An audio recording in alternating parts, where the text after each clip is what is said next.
Casey Stoner è uno dei talenti più splendenti di sempre del motociclismo, ma il suo lato oscuro lo ha convinto a ritirarsi a soli 27 anni, lasciando, come ben sapete, tutti noi esterrefatti. Se vi ricordate, all'inizio dell'anno scorso avevo fatto un video dove comparavo il talento di Stoner e Marquez. Forse ve lo ricordate più che altro perché ero in condizioni pietose, con congiuntivite e occhiali da sole che mi facevano sembrare un grandissimo Maranza da discoteca.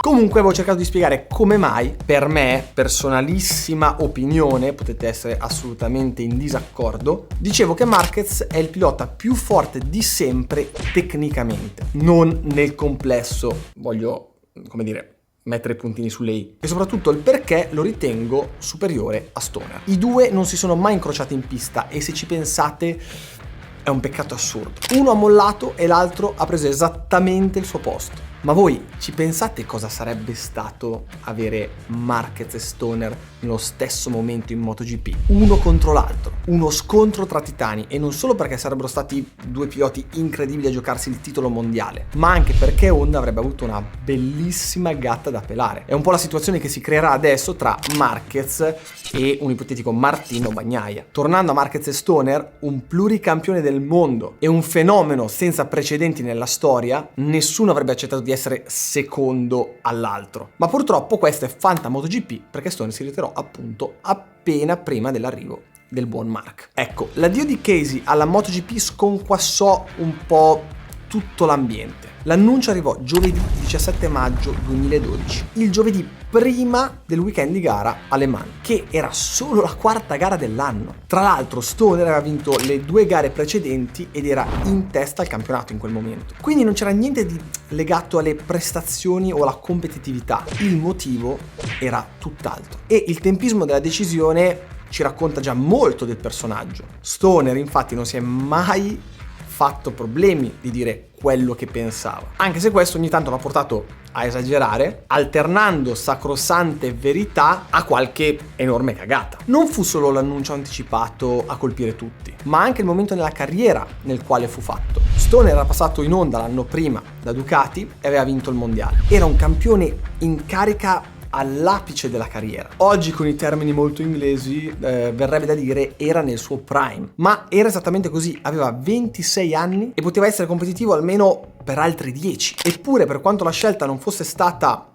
semplicissima, Casey la prese con convinzione e non se n'è mai pentito. Ricordiamoci che la Honda, per convincerlo a ripensarci, gli offrì un contratto di un solo anno nel 2013, raddoppiandogli lo stipendio. Un contratto faraonico, roba da calciatore in Arabia Saudita al giorno d'oggi, perché ricordiamolo, già per portarlo da Ducati a Honda fecero i salti mortali. Quindi figuratevi il numero che c'era scritto su quel contratto. Ma, come dicevamo, Casey è fatto in un certo modo. Non lo schiodarono da lì. Ovviamente tentennò un po', perché quel contratto di un solo anno avrebbe messo a posto i figli per più generazioni, ma alla fine rimase fedele alla sua idea. E adesso arriviamo un po' al fulcro. Perché un pilota così giovane, all'apice della sua carriera, ha scelto di sfanculare tutti e di dire addio così presto? Ovviamente ognuno ha le sue opinioni, a prescindere dalle spiegazioni ufficiali, che, come abbiamo sempre detto molto spesso nei post GP,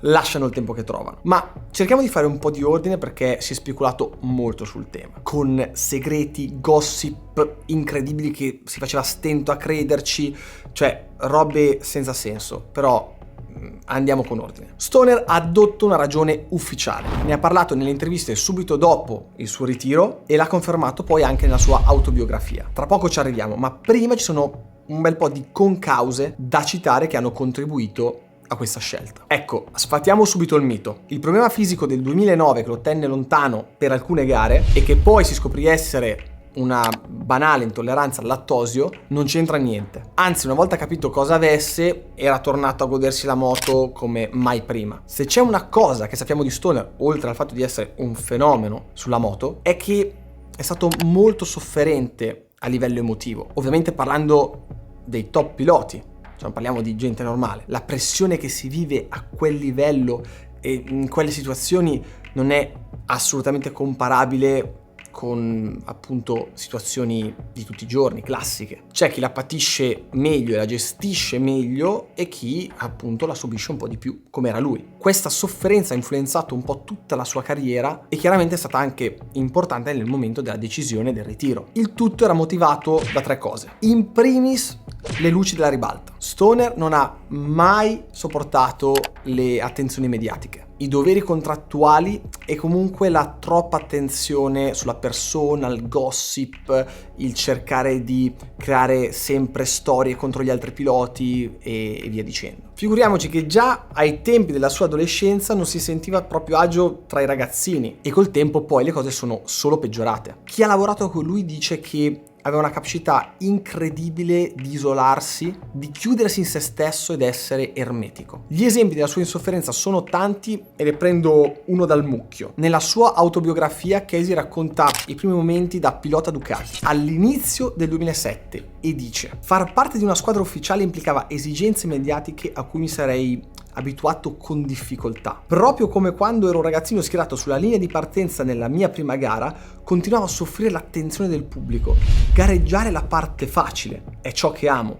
Quello che trovo difficile da affrontare sono le interviste, le cene, gli estranei che vogliono conoscere tutti i dettagli della tua vita privata. A gennaio di quell'anno poi Stoner si sarebbe fidanzato con la sua futura sposa Adriana. I due già si sognavano il loro viaggio di nozze senza rompimenti di coglioni e invece, sempre la sua autobiografia, dice: qualche settimana prima del gran giorno i responsabili di Ducati mi dissero che avrei dovuto trovarmi a Madonna di Campiglio subito dopo il matrimonio per la presentazione della squadra ufficiale, letteralmente presero l'aereo il giorno dopo, perciò fummo costretti a rinunciare all'idea della luna di miele e prepararci a volare in Italia. Ora ero un pilota ufficiale ingaggiato dalla casa costruttrice più prestigiosa d'Europa. E gli italiani volevano sapere tutto di me e della mia splendida sposina. La presentazione del team Ducati MotoGP avveniva nel corso di un evento chiamato Vroom, che coinvolgeva anche il team Ferrari, Formula 1. Era un appuntamento stravagante dove non si badava a spese e durava una settimana. Ai bei tempi di quando c'era il cash, quello pesante, aggiungo io, con conferenze stampa al mattino seguite da interviste faccia a faccia e un po' di tempo libero nel pomeriggio per andare a sciare. Non sembra una nottata in miniera, diciamo, però se avessi amato stare sotto i riflettori, quell'evento incredibile sarebbe stato un sogno, ma essere seguito passo passo dalle telecamere perfino a cena mi faceva sentire parecchio a disagio. Quella era parte del prezzo da pagare per far parte di una squadra ufficiale. Stoner è tornato quest'anno a EICMA dopo una lunghissima assenza perché appunto ancora adesso ha dei problemi di salute, ha questa stanchezza cronica che non si capisce bene da dove derivi e appunto in questa occasione all'EICMA ha ribadito di come la vittoria del 2007 non fu una gioia ma un sollievo. E capite che se uno vive le gare così è tosta. Non c'è dubbio che questa cosa nel corso degli anni sia sempre più peggiorata e l'idea del potersi ritirare e non doverci pensare più era una cosa molto golosa alla quale alla fine non è riuscito a dir di no. Cioè, e pensate, dire rinuncio ai soldi, rinuncio a tutto solo per poter essere tranquillo. Tosta. Un altro motivo che ha spinto a fargli dire basta è stata la distanza da casa. Non solo perché a 14 anni Stoner si è trasferito dall'Australia all'Inghilterra con tutta la sua famiglia al seguito. Doveva in qualche modo campare mentre cercavano di far diventare la loro passione, il loro sogno, un qualcosa di monetizzabile. E pensate per un ragazzino di 14 anni cosa voleva dire avere questo peso sulla schiena. Sapere che tutta la tua famiglia ha speso praticamente tutto quello che aveva e l'unica persona che alla fine poteva salvarli dalla disgrazia eri proprio tu. In ogni caso, oltre a questo, Casey era molto legato proprio alle abitudini della sua terra, le radici, lo stile di vita. Lo sappiamo che gli australiani sono molto chill. Non esagero se vi dico che Casey è un pastore vero, che ama la natura, la pesca, la pace, insomma, le cose semplici. Da piccolo ama aiutare i genitori nei vari lavori agricoli e proprio dalla famiglia ha preso questa indole contadina. Sempre nella sua biografia a un certo punto racconta che il suo pezzo di vestiario preferito è una felpa di Pyle che un suo sponsor gli diede nel lontano 2000 perché aveva quella particolare consistenza che gli piaceva tanto e ancora oggi se la mette, in barba ai milioni e a tutti quei pezzi di moda che magari gli erano stati dati durante tutta la sua carriera. Questo infatti è il commento dei Casey relativo alla moda dopo aver vinto il titolo 2007. Non sapevo come gestire quella notorietà improvvisa, mi girava persino la testa e accettai di collaborare con riviste stile Vanity Fair, che mi proposero vari servizi fotografici facendomi provare diversi outfit e cose simili.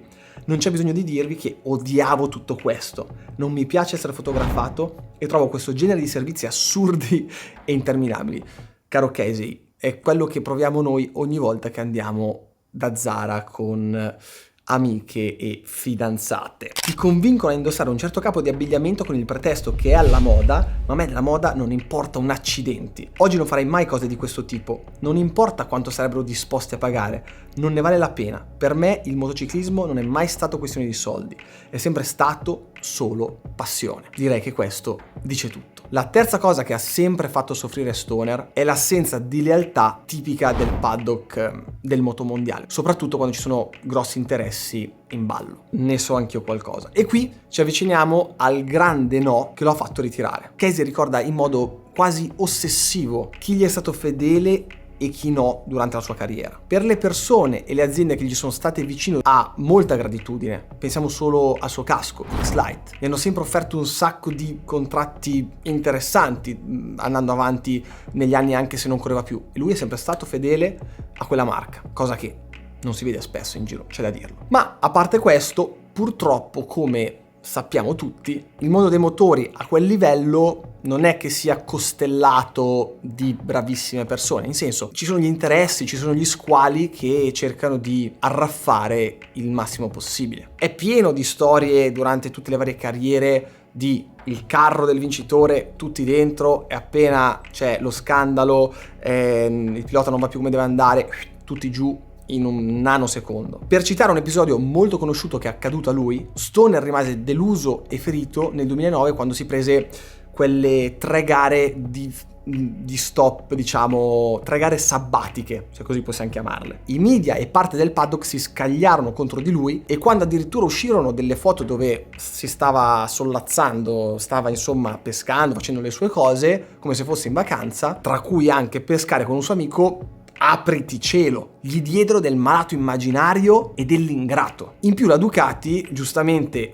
doveva capire cosa succedeva, cosa non succedeva, aveva un pilota che prima il lattosio, poi le gare sabbatiche e via dicendo, ha iniziato a guardarsi un po' in giro e osservare più da vicino il buon Jorge Lorenzo, inoltre offrendogli cifre maggiori rispetto a quelle che prendeva Stoner in quel momento. E qui ve lo chiedo anche a voi. Chi aveva ragione? Il pilota che si è sentito scaricato in un momento un po' brutto della sua carriera, oppure un'azienda che alla fine giustamente in quel momento doveva trovare dei piani B perché non sapeva cosa sarebbe successo di lì a poco? Fatto sta che Casey questa roba se la legò al dito. Ed è proprio questo episodio che per la prima volta lo fece realmente dubitare del mondo nel quale viveva e se aveva senso continuare o meno. Cominciò a rendersi conto che non ne poteva più delle speculazioni, dei commenti, delle falsità. La morte del povero Marco Simoncelli e la nascita di sua figlia a inizio 2012 contribuirono a farlo riflettere. Ecco la decisione, ecco la grande ragione del ritiro di Stoner, quella che lui stesso mise in chiaro dopo aver detto basta. I cambiamenti in corso che stavano trasformando la MotoGP,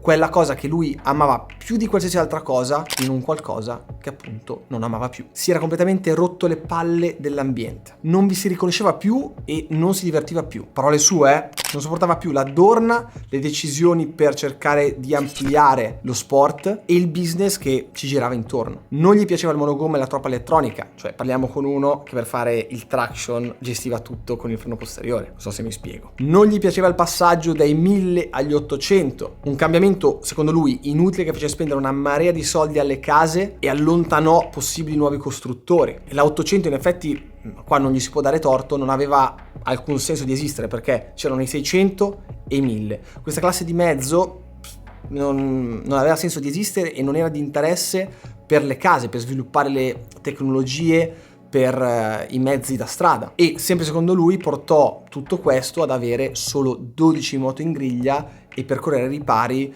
si cercarono di riempire i buchi con le CRT, che vi ricorderete erano semplicemente delle superbike con sotto delle Bridgestone e un motore un attimino più potente. E infine c'era proprio il discorso che odiava il fatto del voler spettacolarizzare tutto a tutti i costi, sia da parte della Dorna, dell'organizzatore, sia da parte dei media. Cioè appena c'era il primo beef, come si dice al giorno d'oggi, tra i piloti, ecco che veniva ripreso e ci cercava di metterci ancora più odio dentro. E inoltre appunto guardare sempre con l'occhietto verso l'America e cercare di scoppiazzare anche un po' di là. Ecco, in ogni caso passano gli anni, ma gli argomenti non cambiano. In una delle ultime interviste a un canale australiano, Stoner disse: se avessi continuato ancora sarei arrivato a odiare la moto talmente tanto da non volerci più salire per almeno 10 anni. Invece voglio che la passione per la moto rimanga, perché amo guidare e ho amato farlo per tutta la vita. Bene, direi che non c'è molto altro da aggiungere. Questo era Casey Stoner.